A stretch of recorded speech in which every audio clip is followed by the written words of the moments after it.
Hello, this is a yoga routine for scoliosis.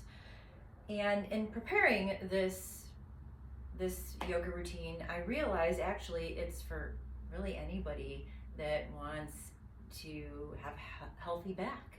So we are going to focus on lengthening to create more evenness in the spine and the ribs. Also to release any muscle tension that we hold on to that grips at our spine, and strengthening the legs, psoas muscles, the abdominals that help to support our spine and compensate for any lack of support in our spine. And we'll do some focused breath work as well, which is going to increase lung capacity, which can sometimes be challenged with compression in the rib cage. So starting in easy seat pose, take a moment to rock a little bit, find those two bones underneath you, ischial tuberosities, and that's what they're called, but press down evenly. Feel yourself evenly rooted to the ground, and then the spine nice and tall. And just take a moment to feel that. Your spine growing nice and tall, elongated. We'll start with a breath practice, 3-part breath. Right hand to the low belly, left hand to the rib cage. Relax your shoulders. Inhale into your belly, feel your belly swell into your hand, and then rib cage expands. On your exhale, the rib cage pulls together, belly presses all of the air out. 2 more like that. Inhale to the belly, ribs. Exhale, ribs and belly. This also creates calm, right? Inhale into the belly, ribs. Exhale, ribs and belly. Right hand to the center of the chest. Inhale into your belly. Feel the rib cage expand. Feel the chest elevate. And then exhaling, chest lowers, rib cage pulls in, belly presses all the air out. And we want 2 more like that on your own. Inhale, belly, ribs, chest. Exhaling, reversing that. And another breath. We'll inhale and exhale. And then release your hands. Spinal twist, gentle twist. This provides freedom and mobility in the spine. Right fingertips behind you. Prop up tall, sits bones root. Left hand to the right knee. And then gentle twist, breathing full breath. Drawing the shoulders back. And hold each pose for anywhere, I would say 3 to 5 breaths. And take another breath here. Inhale. Exhale, release. Make your way to the other side. Left fingertips behind you, right hand to the thigh, and then elongate. A gentle little twist. Again, creating that suppleness in the spine, shoulders back. Full breath in and out through the nose. Rooting down through the sits bones. Inhale. Exhale, release. Okay, we're gonna come into cat-cow. This is a great chest opener that is going to prevent rounding of the upper back. So, and suppleness in the spine as well. Knees separated under the hips. First starting with extension, drop your belly, chest in between your arms, lengthening, and now round, tuck the tail behind the knees, but scoop in the belly, drop the head. Move with your breath now. We'll inhale as we extend, draw the chest forward, sits bones lift, and then round, drop your head, chin to the chest. And then another one like that. Inhale. Suppleness in the spine. Exhale. Mobility. And now, child's pose, hips to the heels. I have my knees separated. Feels better for me. And then just stretch yourself forward. You want to elongate your spine and then drop your head. Let your forehead come completely to the mat. So you are lengthening the spine, especially that low back can get tight, you know, and we hold tension there. So feel that length, breathe into the low back. And then we'll come into Sphinx pose, coming onto your belly, shoulders over the elbows. This is a great chest opener and also strengthens the back muscles. So shoulders over elbows, toes are pointing back, lift the chest. Pull your belly in, feel that spine long all the way from the tailbone up to the back of the neck. Full breath in and out through the nose, even stretching your belly here. And then take your hands by your rib cage, keep your elbows in. It's like a little cobra outro coming into down dog. Tuck your toes, spread your fingers, and then lift your hips up, press back. Push into the fingers, relax your head, pull your belly button in. You'll feel your whole back, the whole back stretches on this one. Such a great stretch. As a segue to walking forward, coming to standing at the top of your mat. So, just mountain pose improves your posture alone. Root down through the feet. Take a moment. We're going to go into warrior one. Hands on hips. Soft bend in the knees. Step your left leg back. Spin the heel in. You want that back heel down. There's a tendency to open the hip. So keep that left hip forward. Stability in the hips. And then nice stretch through the front of that psoas. That helps to support us when we're seated. So shoulders back and feel your spine elongate. This is chest expansion, but spinal extension more importantly. Arms here, or if you have the mobility, you can reach up further, but it's your back muscles lifting you. Full breath in and out through the nose.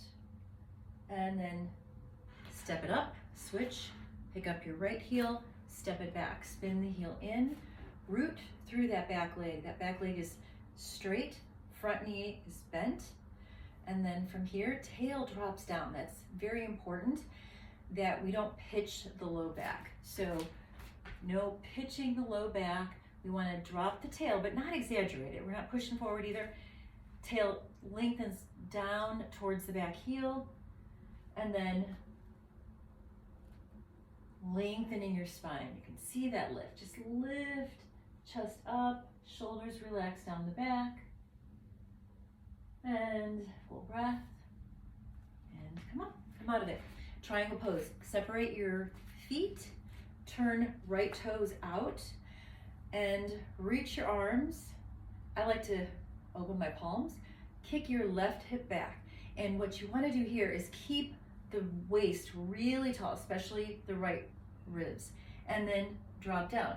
So you can see that I'm elongating. This helps to elongate, but you can feel that corset that's kind of holding everything together. It helps, really helps to elongate the spine, strengthen your core. My shoulders are stacked over the shin. I'm not tipping forward.